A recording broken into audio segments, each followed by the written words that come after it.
So picture this, the entire top brass of the US military, generals, admirals, all the big names suddenly get summoned to Washington. No explanation, no context, just be here mandatory. And the rumor mill, it exploded. Was it a coup meeting, a loyalty test, a massive purge of woke generals? Honestly, nobody knew. But given the Trump administration's growing, let's call it authoritarian aesthetic, people were nervous. Cue speculation. Is he going to demand they swear loyalty to him instead of the Constitution? Or maybe is peak Hegseth going to teach the Pentagon about push-ups and purity of the warrior spirit? Because yes, that was actually the rumor that Defense Secretary Pete Hegseth, formerly of Fox and Friends, and the guy who literally once ate bacon off a rifle on TV, was going to lecture the military on grooming standards and manliness. You know, the essentials. Then the word drops that Trump himself would also be speaking.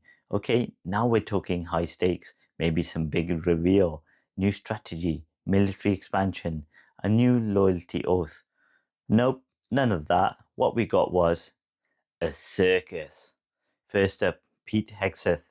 He strolls in, chest out, eyes gleaming with the power of Fox News energy, and starts rambling about the warrior ethos. Translation: we only want manly men in the military again. Sure, women can join if they can keep up. And you could practically see the doubt in his eyes when he said it. No talk about military strategy, no mention of global threats, just another rant about woke lunacy, because apparently diversity is the biggest threat to America now.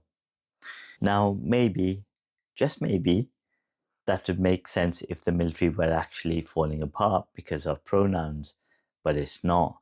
And the people who've been mysteriously fired lately, yeah, turns out they've been disproportionately women and minorities. But sure, let's just call it raising standards. So after that little testosterone pep talk, Hegseth hits what everyone assumed would be the loyalty test.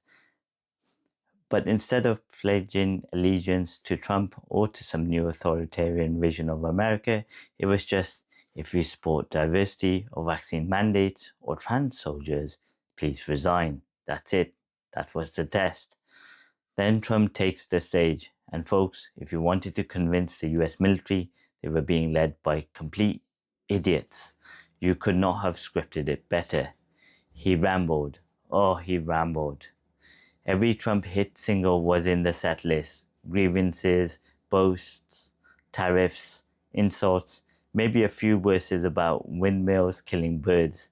The generals were bored. There are so many conflicts happening around the world. They definitely had better things to do. But alas, when the dictator calls you, you have to listen if you care about your career. At one point, Trump suggested the US might expand the military, but in the same breath said it would just be so they could cut people for merit, whatever that means. And then, my personal favorite part, Trump floated the idea of using dangerous US cities as training grounds for the military and National Guard. Quote, they spit, we hit. That's not a military strategy, that's a WWE promo. He basically implied that soldiers should be allowed to do whatever the hell you want to protesters, which, spoiler alert, is not legal. Everyone in that room knew it. Every single general sitting there had to be silently screaming, "Sir, that's literally not legal." Now, Trump did drop a line that actually connects to something real. This new defense strategy being debated behind the scenes. Supposedly, it's a plan to focus the US military on protecting the homeland instead of dealing with China or Russia. Sounds patriotic, right? Until you realize protecting the homeland might just mean cracking down on the people Trump doesn't like. But here's a kicker, despite all the macho bluster and loyalty talk, the generals didn't clap. Not once. Because in military tradition, they stay silent, during political speeches to show loyalty to the Constitution, not the person in power. And that silence, that was deafening. It was the sound of an institution saying, nope, not playing this game. So, yeah, if this was supposed to be a show of dominance, it backfired spectacularly. Trump and Hegseth wanted to rally the troops. Instead, they just reminded everyone that the people leading them might not have a clue what they're doing. And honestly, that's the best news of the week.